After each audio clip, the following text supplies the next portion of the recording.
Hello welcome friends. Hello guys, welcome back to my YouTube channel Atul educational house. तो आज का हमारा जो टॉपिक रहने वाला है वो रहने वाला है फ्रिक्शन। तो आज का हम डिस्कस करने वाले हैं फ्रिक्शन। आज हमारा टॉपिक रहने वाला है वो रहेगा क्या, फ्रिक्शन। तो सबसे पहले तो अभी तक आपने मेरे चैनल को सब्सक्राइब नहीं किया है तो प्लीज़ चैनल को सब्सक्राइब कीजिए और वीडियो में लास्ट तक बने रहिए for this topic, watch the video in last. तो सबसे पहले तो हम देखेंगे व्हाट इज फ्रिक्शन, यानी कि फ्रिक्शन क्या होता है, यानी कि फ्रिक्शन किसे कहते हैं, होता क्या है। सबसे पहले तो डेफिनेशन ही देख लेते हैं।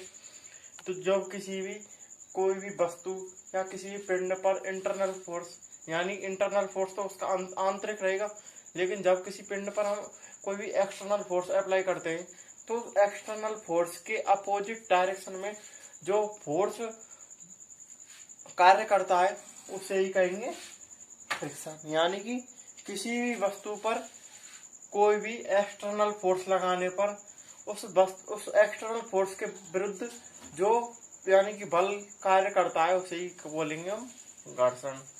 तो इसके बाद हम देखते हैं कि what is the kinds of the घर्षण, यानी कि क्या फ्रिक्शन। फ्रिक्शन को ही हम बोलते हैं हिंदी में क्या, घर्षण। अब सबसे पहले तो हम देखते हैं काइंड्स ऑफ द फ्रिक्शन।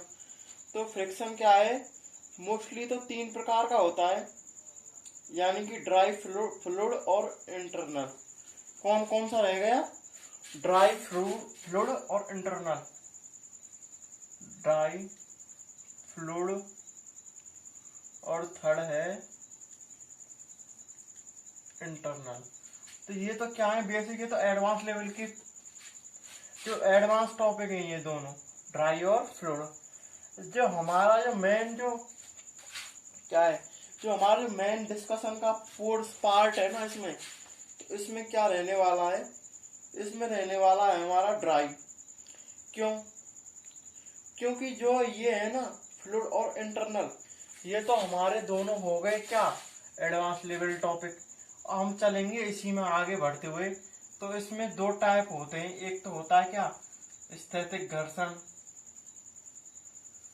और दूसरा होता है क्या, गतिक घर्षण। अब सबसे पहले देखेंगे इनकी डेफिनेशन।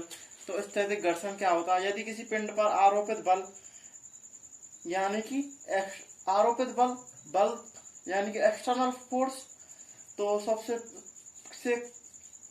External force.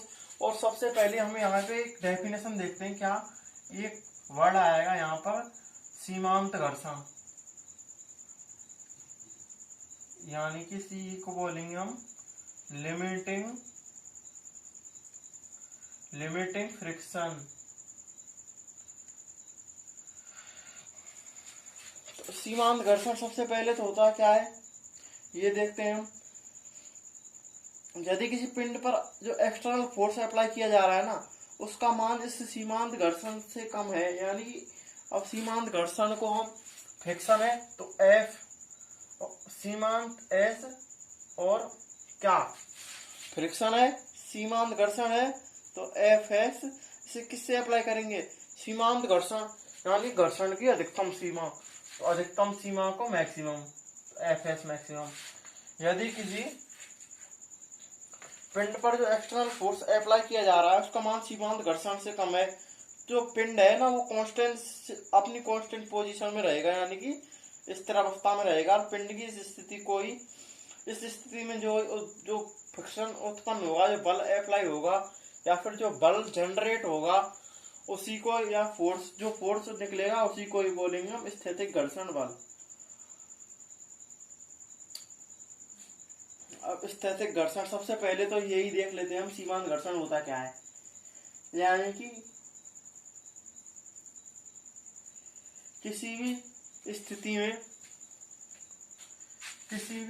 में स्थैतिक घर्षण हो गया, तो इस स्थैतिक घर्षण में किसी भी स्थिति में किसी पिंड के घर्षण के मान में एक सीमा तक वृद्धि की जाए, सीमा क्या होगी, वो लिमिट वो रहेगी जब तक कि पिंड कांस्टेंट रहे। तो जिस पोजीशन में पिंड कांस्टेंट बना रहेगा उसी की मैक्सिमम जो लिमिट रहेगी ना, जो मैक्सिमम लिमिट है जहां तक पिंड कांस्टेंट बना हुआ है उसी को बोलेंगे हम लिमिटिंग फ्रिक्शन यानी कि सीमांत घर्षण। अब स्थैतिक घर्षण हम देख चुके हैं। तो स्थैतिक घर्षण अब इसमें क्या है, हमने मान लिया कोई एफ यानी कि स्थैतिक घर्षण के लिए। अब इसे डायग्रामेटिकल देखते हैं। इस मान लिया कोई एम द्रव्यमान का एक पिंड है, एम द्रव्यमान का मान लिया हमने, एक पिंड मान लिया। अब एम द्रव्यमान के पिंड पर, तो एम द्रव्यमान के पिंड पर एफ एस यानी कि एम द्रव्यमान का पिंड है और एफ एस यानी कि सीमांत घर्षण लगाया जा रहा है इस पर। तो क्या है, इससे जनरेट होगा एफ यानी कि इससे बल जनरेट होगा, वो बल और ऊपर नीचे आपने पढ़ा होगा कि एम जी यानी कि आर प्रतिक्रिया बल को क्या ये अपने वैल्यू के लेवल में रखेगा यानी कि बराबर रखेगा क्या, एम जी प्रतिक्रिया बल को पिंड का जो द्रव्यमान है और गुरुत्वीय त्वरण है वो आपस में संतुलित करते हैं ऊपर और नीचे। अब क्या देखते हैं हम, एफ एस जो मैक्सिमम है ना वो प्रोपोर्शनल होता है आर के। जो एफ एस मैक्सिमम है वो प्रोपोर्शनल है आर के। प्रोपोर्शनल हटाएंगे कोई कांस्टेंट लाना पड़ेगा। तो एफ एस मैक्सिमम प्रोपोर्शनल हटाया, कांस्टेंट क्या लिया है हम, म्यू। म्यू क्या है, यहाँ पर एक घर्षण गुणांक है और स्थितिक घर्षण के लिए ले रहे हैं यानी कि स्थितिक घर्षण के लिए हम यहाँ एस मान के चल रहे हैं। तो म्यू एस और आर। अब म्यू एस ही तो है यहाँ पर सीमांत घर्षण स्थितिक घर्षण। अब म्यू एस का मान निकालेंगे हम तो क्या आ जाएगा, F S maximum upon R is equal to mu S. ये हो गया सीमांत घर्षण। अब दूसरा टॉपिक है क्या हमारा इसी में, गतिक घर्षण। अब गतिक घर्षण पर किसी वस्तु पर आरोपित बल के कारण वस्तु गतिशील अवस्था में आती है। इस स्थिति में विपरीत दिशा में उत्पन्न विरोधी बल गतिक घर्षण कहलाता है। यदि कोई बल वस्तु है और उस पर कोई बल अप्लाई किया जा रहा है तो बल वस्तु कांस्टेंट स्थिति में, जैसे ही उस पर बल अप्लाई किया जाएगा, कोई एक्सटर्नल फोर्स जब उस पर अप्लाई किया जाएगा तो वह अपनी कांस्टेंट अवस्था से क्या काइनेटिक एनर्जी प्राप्त करके गतिज अवस्था में आएगी। तो जो इसमें जो गतिज अवस्था आ रही है ना, इस गति को रोकने के लिए कोई बल कार्य कर रहा होगा, क्योंकि आपने गति का तीसरा नियम भी पढ़ा है, एक्शन रिएक्शन, कि हर क्रिया के विपरीत भी एक प्रतिक्रिया ऑलवेज टाइम होती है।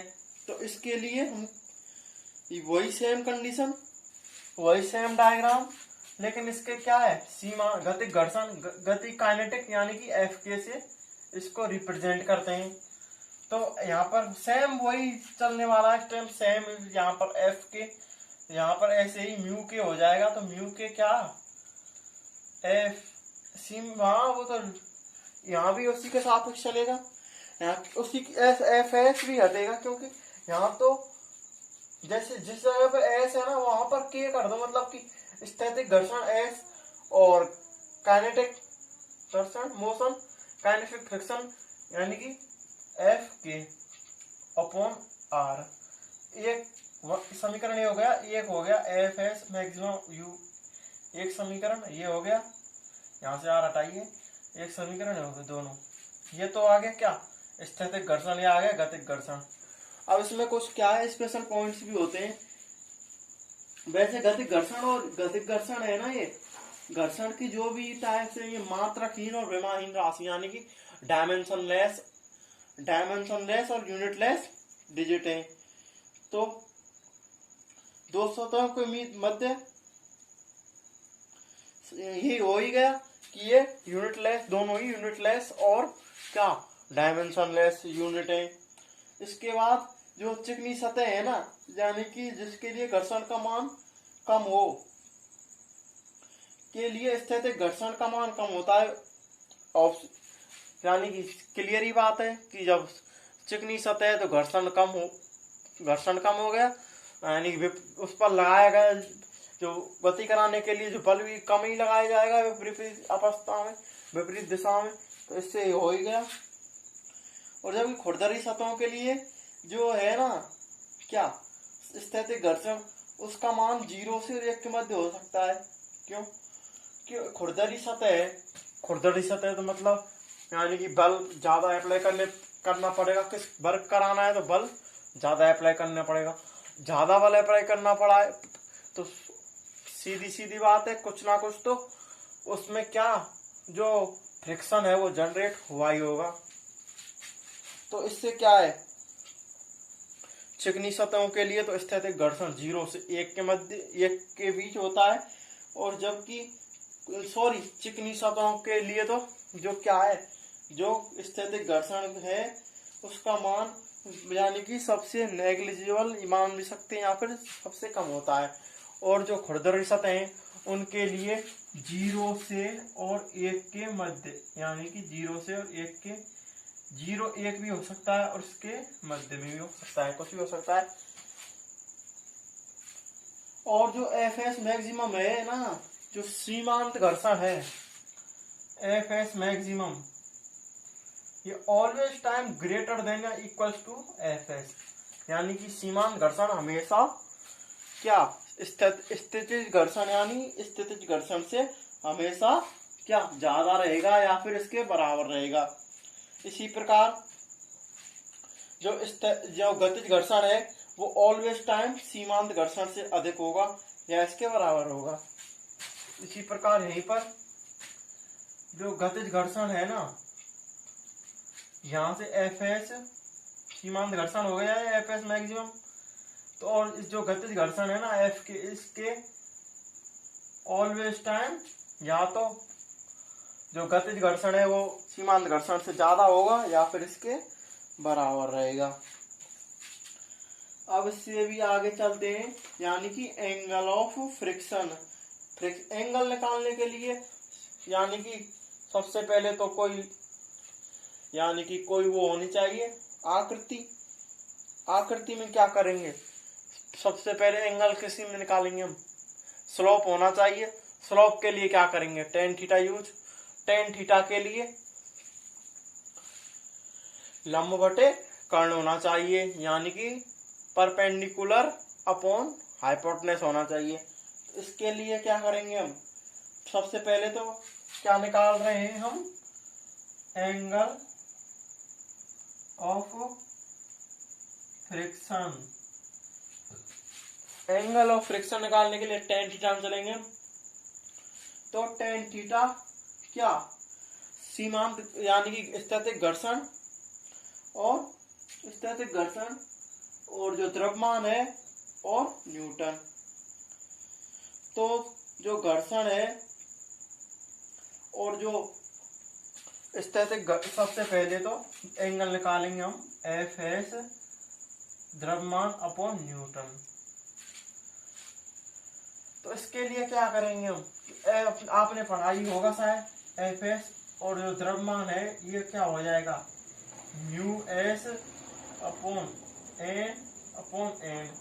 एन से एन गया तो म्यू एस। तो एंगल क्या आ गया यहाँ पर, म्यू एस, यानी कि स्थैतिक गुणांक या घर्षक गुणांक का जो मान होता है वही उन दोनों के बीच का एंगल रहेगा, यानी कि जो सरफेस है उनके बीच का एंगल रहने वाला है।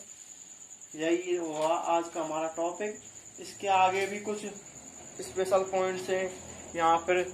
फ्रिक्शन में तो मेन टॉपिक तो यही है, लेकिन इसके बाद जैसे फ्रिक्शन को कम करने की कुछ जैसे बॉल बेयरिंग के द्वारा, स्नेक के द्वारा और विभिन्न विधियां हैं आजकल मॉडर्न फिजिक्स में, मॉडर्न मशीन मैकेनिक्स में बहुत सारी यूज में ली जा रही हैं पॉलिश के द्वारा।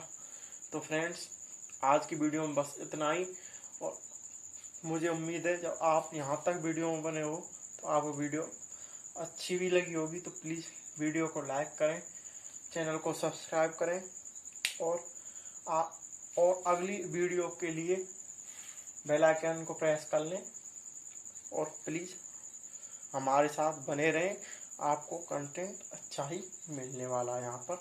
थैंक्स।